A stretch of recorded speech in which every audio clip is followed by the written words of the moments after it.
So, ayun guys, punta kami kay Tita April. Hala. Punta kami kay Tita April, magpapatato kami. Let's go! Ay, dami ng sapatos.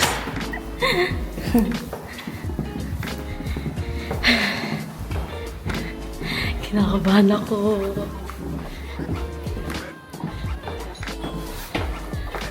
Kinakabahan ako.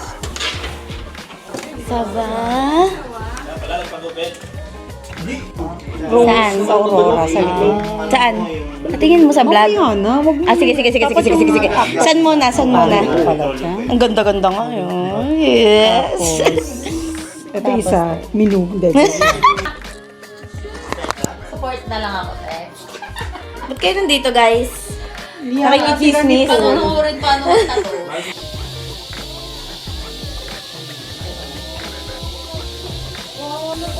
Ayaw po. Okay. Okay na yun. Tapos na. Ay.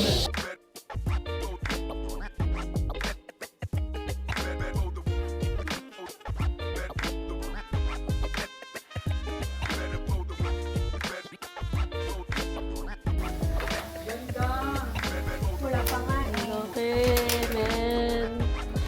Kakabera niya yan. Kasi, ano niya, trip-trip niya lang yan eh.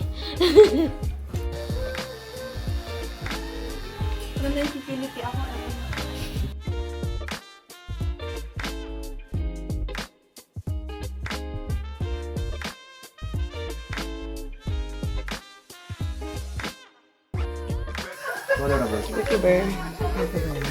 Kasi ano siya manipis. At saka nerve endings yan eh. Oo. Tsaka, malaki yan. Pero hindi daw masakit yun dito. Boom. Sorry, touch. Dami ng tattoo na ito ni bakla eh. Ito pala. As meron pa sa likod. Nakita na yun sa video kanina. Bugs! Po yung papatato niya. Ayun. Ayun po. Ano masasabi mo, tama? Sakit ba? Sakit siya, pero okay lang. Carry lang. Kaya naman. Siguro depende din sa tagal. Kasi sa akin, 2 hours. 2 hours sa'yo. Bagong tattoo ka na naman. Bugs. Ang laki na ito, te. Ganda. Ito out of 10, yung sakit niya 5. Lalo dito. Tapang niya naman pala. Ayan yung kay Maddox.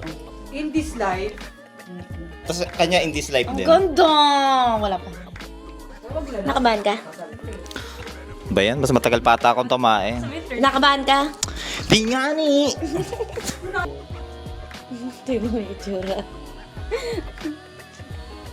Sakit? sakit. Oh! Wala naman. Mukha po siya. Tino mo makalimatok, no? Shit. Ayoko na pala. Nakatato ng in this life, tapos ayoko na. Abisip ka.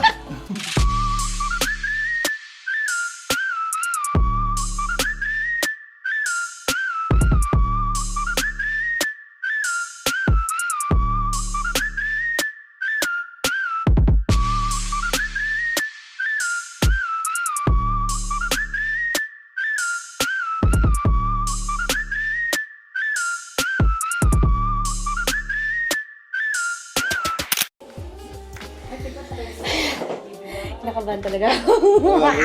Pag medyo nasaktan ka, sabihin mo sa akin para tumigil ako. Huwag mong gagalawin, no?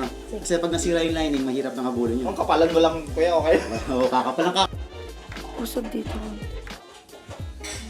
Tignan mo. Tignan mo nga.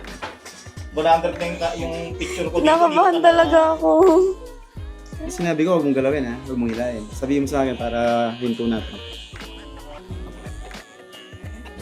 Masakit. Masakit eh.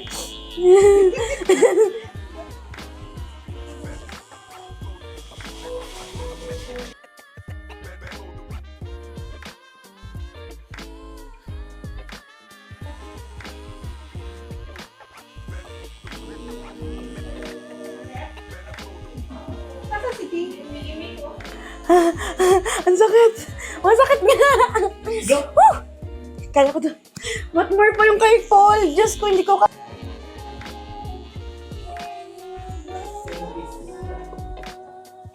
Yay! Di ba? Ayaw mo naman pala eh.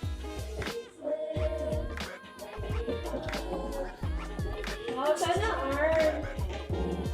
Piling ko sana ko. Parang nakano siya ng konti. Nakatabayan. Saka hindi na nalamig yung kamay ko. Kanina yung lamig na kamay.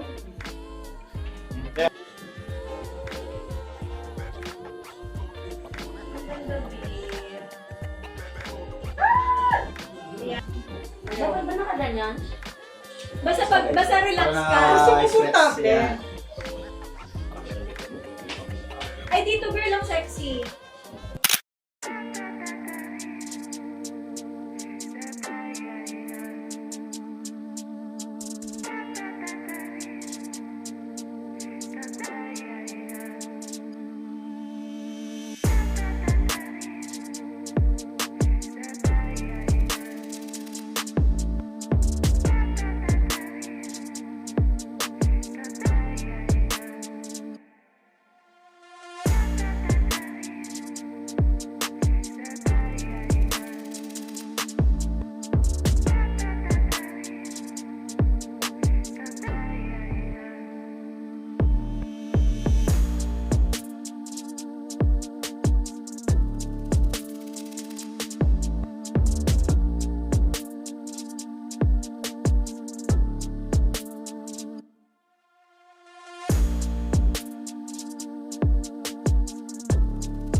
Ay, belubat na yung ano, pang-tattoo.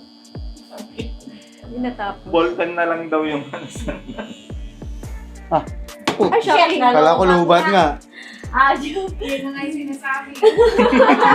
Nagdilang ang hiyal eh. Oh, yun.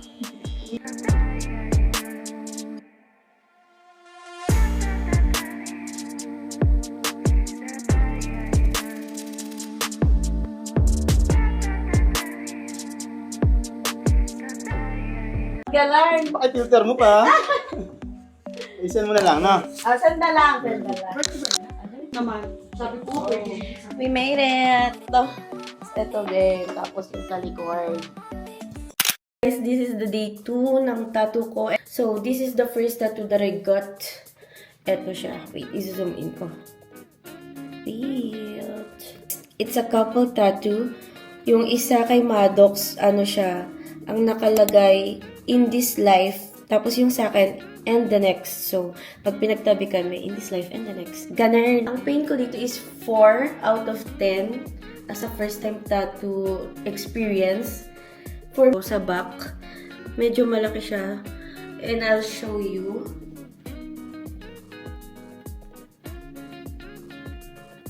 Ayun, hindi pa siya masyadong malinis kasi hindi pa ako naliligo after session kagabi. Ayoko pa siyang basain. Pero pain sa likod. Sa parts lang na bandang dito, medyo masakit siya. Dun sa may flower. Medyo masakit. Mga 6. Ganyan. Pero mga bandang dito na, hindi na siya masakit. Sobra. And then yun guys, si Kuya Jan nga pala yung nagtattoo sa amin. Nakatira siya sa Grasse, dito sa south of France. Pero on call naman siya. Dapat lang is madami kayo magpapatattoo para worth it naman yung punta niya. Siyempre, i-vlog ko dito yung social media niya, kung saan nyo siya makokontak. And the prices is 50 sa mga small tattoo, 50 euro. And depende na din sa iba kung gaano kalaki, mga ranges to 200, cover up, ganyan. And depende talaga sa designs. Tapos, on call naman siya. Tapos tinanong ko din siya kung sa Paris, pwede siya. Depende daw talaga kung madaming magpapatattoo, ganyan. Pero mostly, dito siya sa south of France nagtatattoo.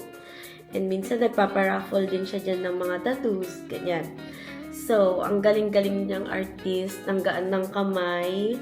And yung experience ko sa kanya as a first time tattoo is, I would say, okay. Ganyan. Sana dumami. Char! Sana sa susunod ulit, Kuya Jan. Thank you so much.